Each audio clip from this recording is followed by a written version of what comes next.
What's up guys, this is ScherBR talking, welcome back to my channel. In today's video we'll be discussing Mirsa banner that will be released alongside Saruin's banner. Those two banners have very nice utility, and Mirsa was heavily buffed for global, making him a very good contender for best healer. So we have a trailer and I'll be checking out with you guys and discussing all the changes. We already have the information, so well, this banner is hype as well because many people love Mirsa. He was the very first big player in global because of a global change. He didn't have the AoE heal in JP. Now it's back because his Mirsa is very defensive and he can survive very well, especially with the changes they made in global, and heal very nicely as well. He negates shadow damage, so although he competes with Polka, he can be used in different scenarios. Polka will negate heat damage, so different applications. Then we have Minstrel that buffs Will, gives 1 BP to the party every turn, if you want to use him like that, but he can also be used as character that applies magical shield versus magical damage. So he can also heal when overdrive, so he can replace time and work kinda as a very strong support for long fights. So you have an extra heal when your healer does not have enough VP or something like that. And the third character is Aldora, and she's a good damage dealer, nothing really extraordinary, but she can self-heal very nicely and has some damage reduction capabilities to keep her alive in a fight. But sadly, she is a hybrid. She needs to use a weapon with both fire element and needs both STR and intelligence. Well, these are the trailer for the characters, so I will be stopping here. And here we are on Reddit in the same post by Hands43. He updated the second video and translated everything comparing to JP. Thank you so much for this amazing job as always. Let's start with Mirsa. They buffed his STR to reach 115% and endurance to reach 101%. Very nice STR volley for someone that is not really a nuker, and very nice endurance and will for a defensive style. So this will allow him to protect himself versus ailments because he cannot be stopped. He needs to keep healing. And his agility is 93%, that's a good volley. Love and charisma are kinda bad, but it will not affect his performance too much. Moving for passive, he nullifies all shadow damage. That means that if attack has shadow and another element, it will still be nullified. Very nice because it's a common element versus bosses. He also has 30% versus any type of enemy at all times. It was just versus weak enemies in JP. Now it's 30% and works all the time. He also has a chase with 37% chance for each skill or spell that he lands to recover HP by around 1000 and attack with C power slash and sun. This is actually very nice because if you have Steel Blade Light from his UDX style, you will heal and then have a chance to heal again.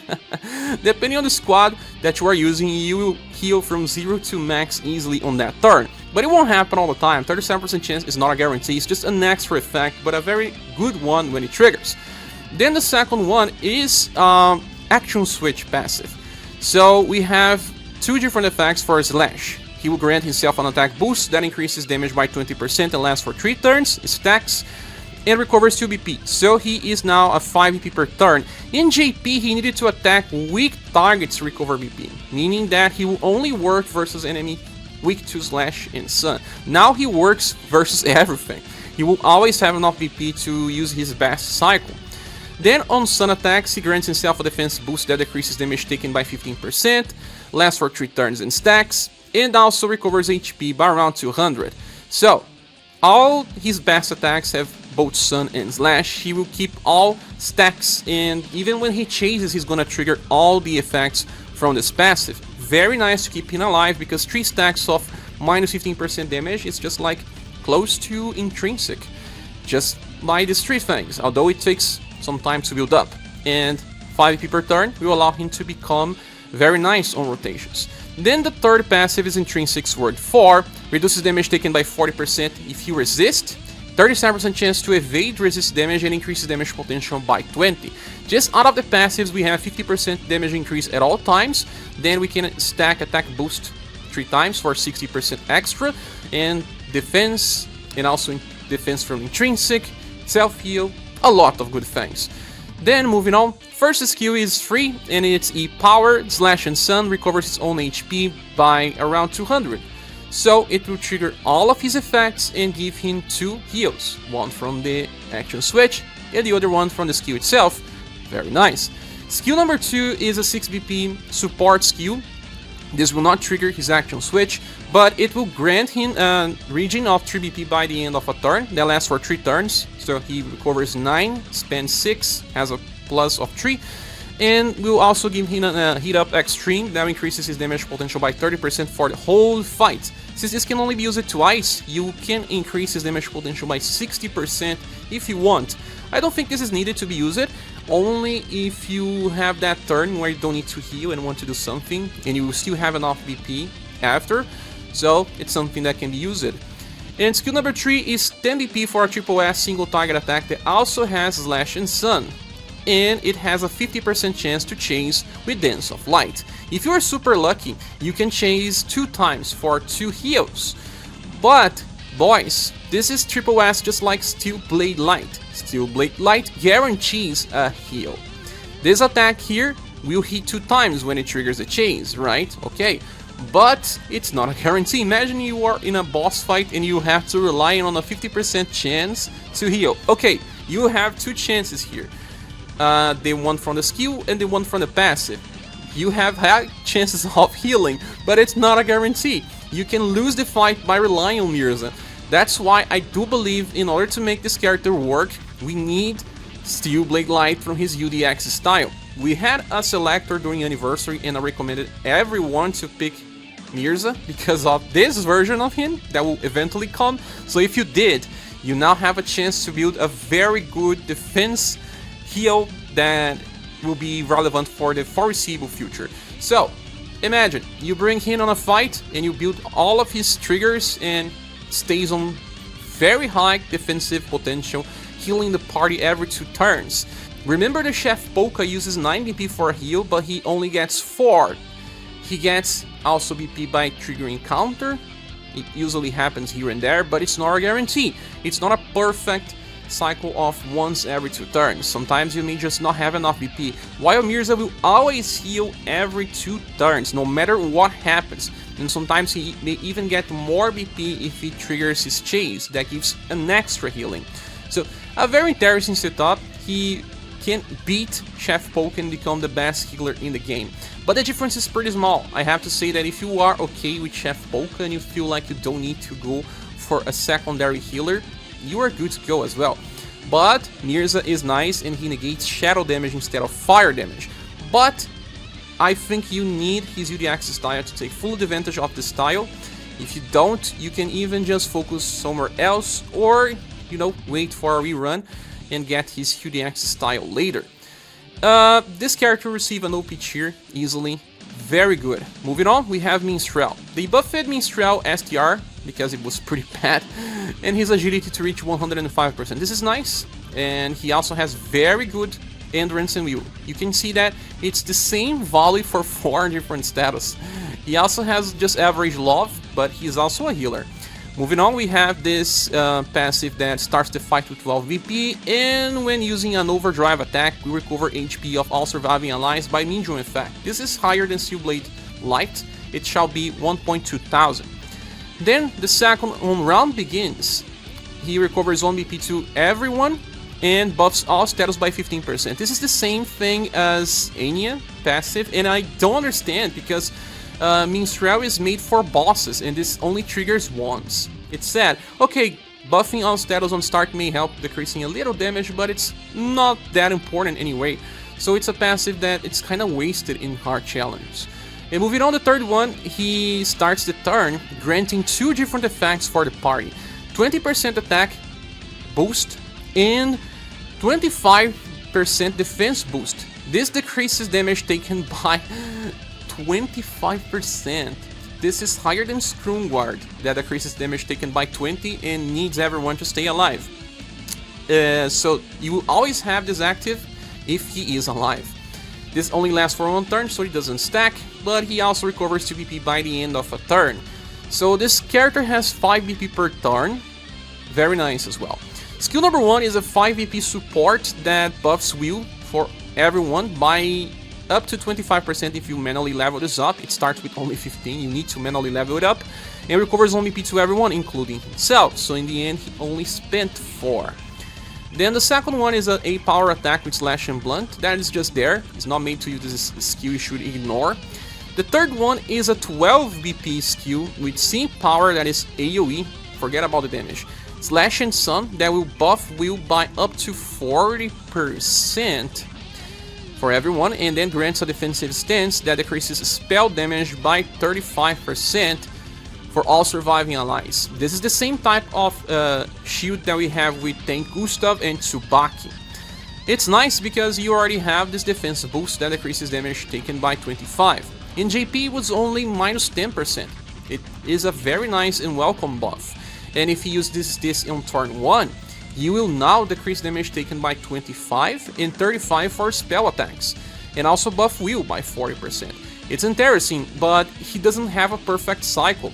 When you use this, in the next turn he will only have 6 BP, 1 extra because of the round begins, but you will have to skip at least 1 turn of skill number 1 in order to regain the BP you need to use skill number 3 again on turn 4. So it's not a perfect cycle, but it's still good enough. You will use this on turn 1, then turn 2 you can use the first skill, turn 3 use a normal attack, and then you go back to using this cycle forever.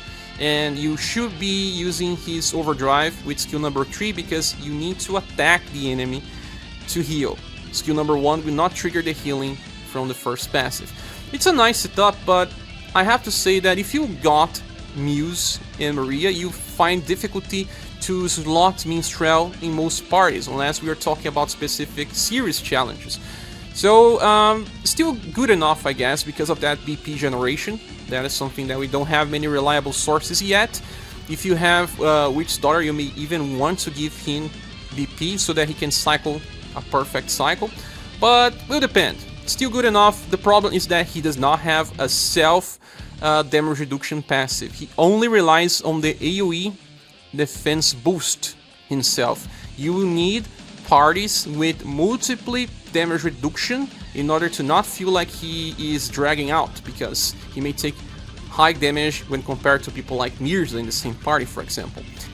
And if you have UDX Minstrel, you can give him Fast Darmei that has 25% morale up and 25% guard up.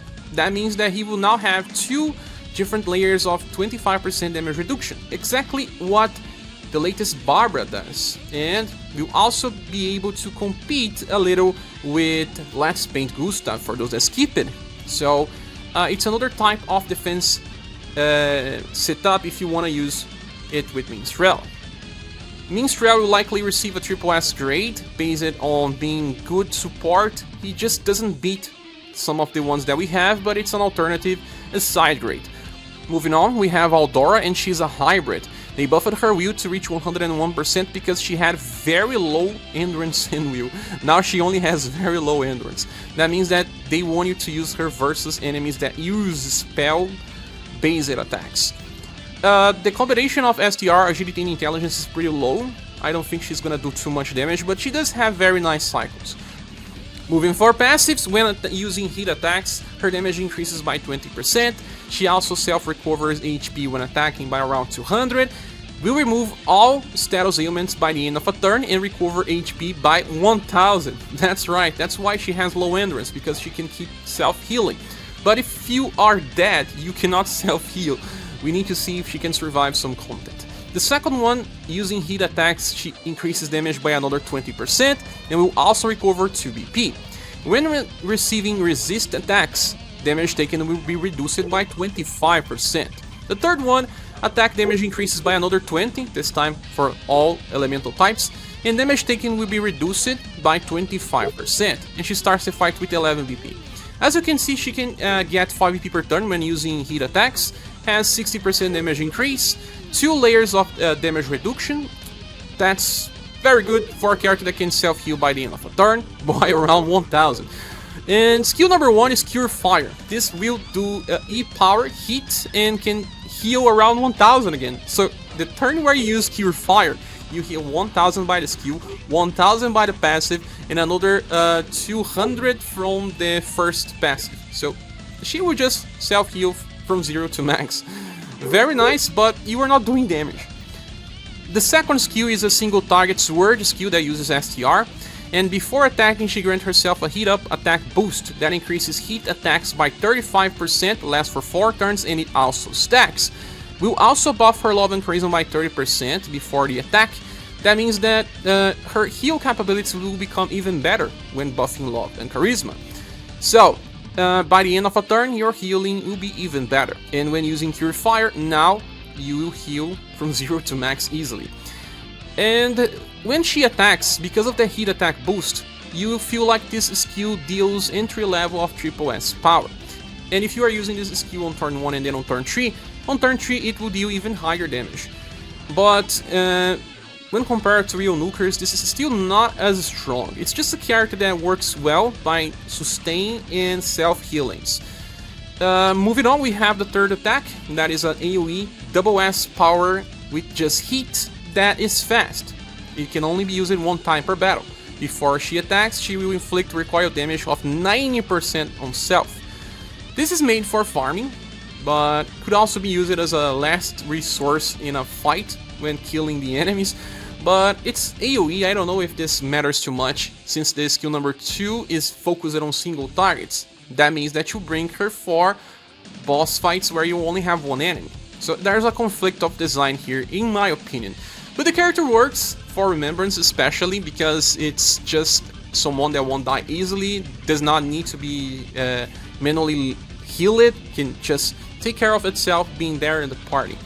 This character will receive an SS grade, but it's someone that you will not miss or care.